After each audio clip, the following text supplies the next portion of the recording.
All right, good morning, everyone, and welcome to WHIT Radio's The Morning Buzz. I'm your host, Michael, and I'm joined by Bria today. Bria, good morning. How are you? Good, and you? Doing well, doing well. Today, we're missing Julia. Yesterday was Bria. But today in the news, we have an update on the typhoon in the Philippines, and we also have some wacky weather that's been coming down here in the tri-state area. But let's talk about the Philippines. Surrounded by rubble, children swarm around a public well in the storm-ravaged city, where bodies are still lying in the streets days after the deadly typhoon struck.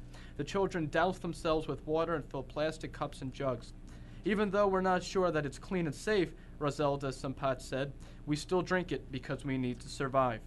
These are the words of some of the victims of this devastating typhoon in the Philippines.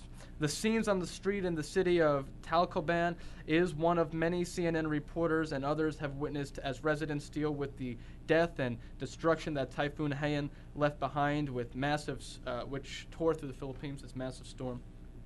Amid the swirling, tugging waters, Jenilyn Manasako placed her 11-month-old son Anthony on her dead shoulder and on the roof after avoiding being swept away. She said, all I heard were cries, many people crying, many people saying, help, help. But the question is, what is next? They don't have anything to eat.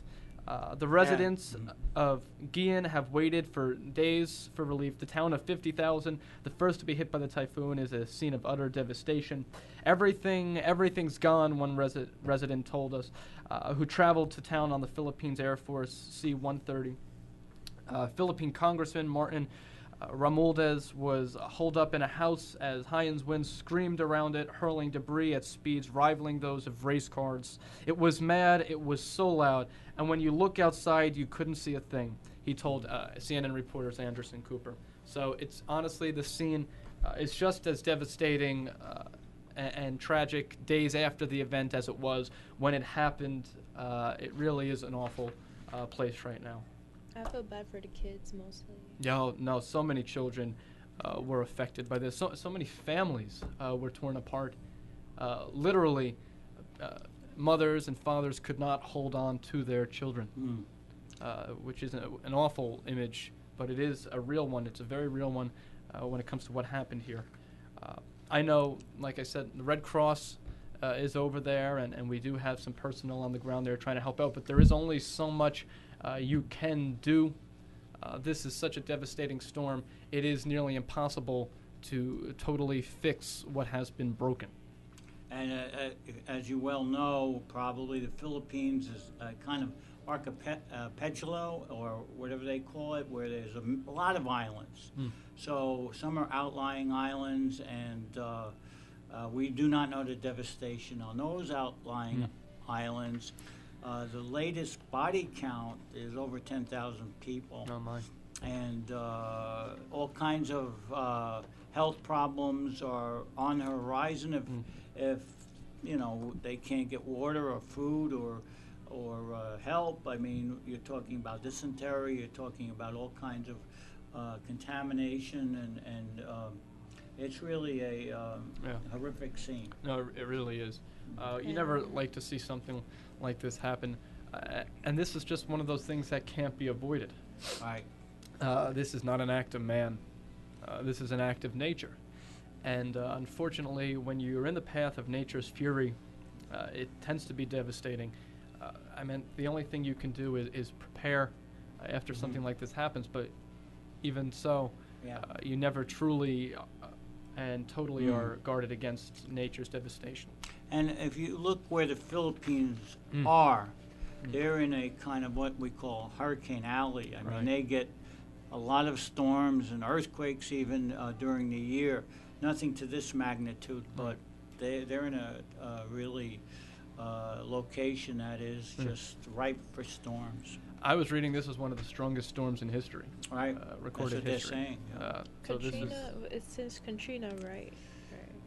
Since it's Katrina, right? more than Katrina. more than Katrina. Ever. Recorded history. This is really a devastating thing. Katrina, I believe, was a Category 3. This was a Category 5+. Yeah, This was really a severe storm. super severe storm, Right. and a wide radius of over 500 miles. The only saving grace for this storm, it was fast moving. It, did its damage and it got out of there. It didn't linger like Katrina and flooded days after. Right. But this may have been the greatest storm ever. Right, and look at the devastation Katrina did to a built area, a well-built area, an urban area. We're talking about the Philippines, where they are not as built up as a place like the U.S. Yeah. So it's especially devastating because folks around there, they live off the land more, and they are more rural when it comes to that. So their whole livelihoods have been washed away. Right. Like I said yesterday, we were expecting snow in the tri-state area. And I woke up this morning, and there it was, coming down. It's 32 degrees out. It's freezing, quite literally. And it's only going to get colder here today. The temperatures will keep dropping, and the snow is really not supposed to disappear. Bria, you got some weather? Yep. Today is about 36 degrees today. And along with the snowing, it's also raining too. Yes, so it it's is. like It's nasty a out. mixture of both. Right.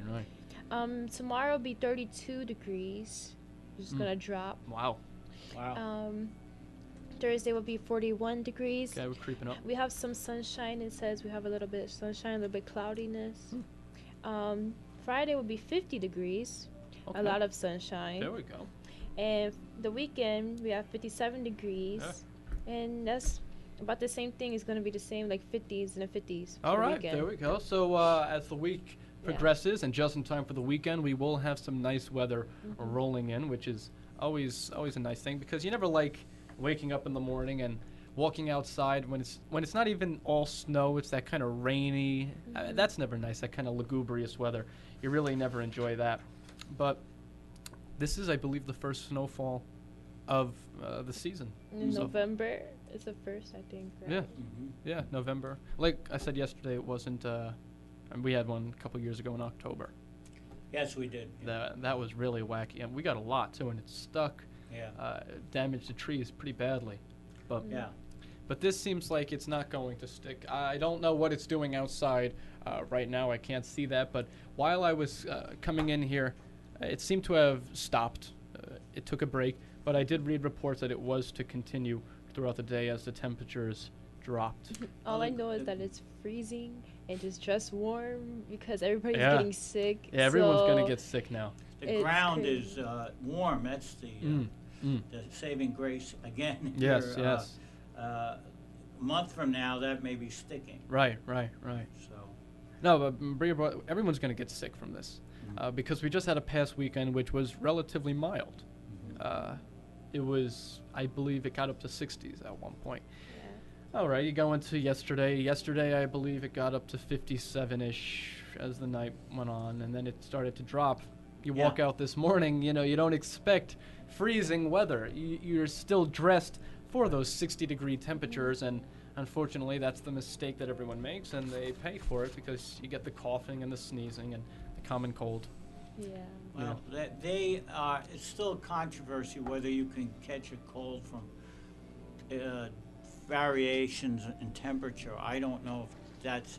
It usually has to be some sort of a germ. Right. But what I read though is that it's not the temperature itself that gives you the cough, the sneeze. What it is the temperature does temporarily drop your immune system for a bit, and then you're more susceptible to that bacteria and those viruses in there that get you that cold. Wasn't quite sure why that would cause. But that makes sense. Right. The immune system is kind of the middleman there. Yeah. Right. All right, guys, it's been a good show. Thank you, everyone, for tuning into WHIT Radio's The Morning Buzz. I'm your host, Michael. We were joined with Bria.